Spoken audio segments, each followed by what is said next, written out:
ఇక కడప జిల్లాకు చెందిన మంత్రి ఆదినారాయణ రెడ్డి ఏకంగా జిల్లా ఎస్పీనే టార్గెట్ చేశారు. ఇసుక అక్రమ రవాణా పేరుతో తమ పార్టీ కార్యకర్తలను వేధిస్తున్నారని మండిపడ్డారు.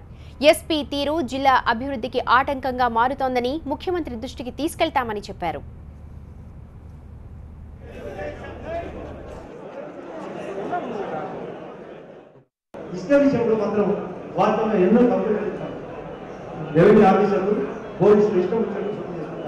ఎవరో మన వాళ్ళు పాపం కమర్షియల్గా అందరితో వాళ్ళు సంపాదించుకుంటే వాళ్ళంతా ట్యాక్స్ ఉంటారు, వీళ్ళు వేసే ట్యాక్స్ కట్టినారు. ఈ యొక్క ఎస్పీ యాక్టివిటీ మాత్రం ఖచ్చితంగా పోను. ఎస్పీ గారు వ్యక్తిగతంగా కొన్ని దాంట్లో దాడి చేస్తున్నాడు. ఎస్పీ యాక్టివిటీ కూడా మార్చుకోవాలి. మానాడు ఇది కూడా తీర్మానం పెట్టాలి. ఇటువంటి ఎస్పీ ఉండడం వల్ల ఈ జిల్లా ప్రగతి జరగదు. ఇటువంటి దళితులు ఇటువంటి ఎస్పీ యాక్టివిటీ పోవాలి. ఎందుకంటే కార్యకర్తలకు నమ్మకం రావాలి, మంచి చెడ్డలు ఆలోచించాలి.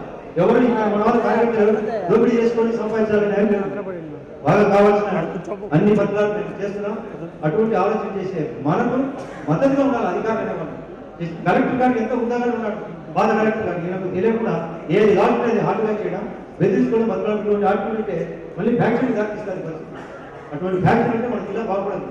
మేము కూడా ఎన్నో ఫ్యాక్టరీ చేసి దళితులు అడగచ్చు. ఆ ఫ్యాక్టరీ వద్దు, ఫ్యాషన్ కావాలని ఆలోచనతో ఉండే యొక్క వ్యవస్థ కావాలన్నా ఇటువంటి ఎస్పీ కావాలని ఆలోచించుకోండి. ఇటువంటి ఎస్పీని ఎండగంటారు. మేము కూడా ఖచ్చితంగా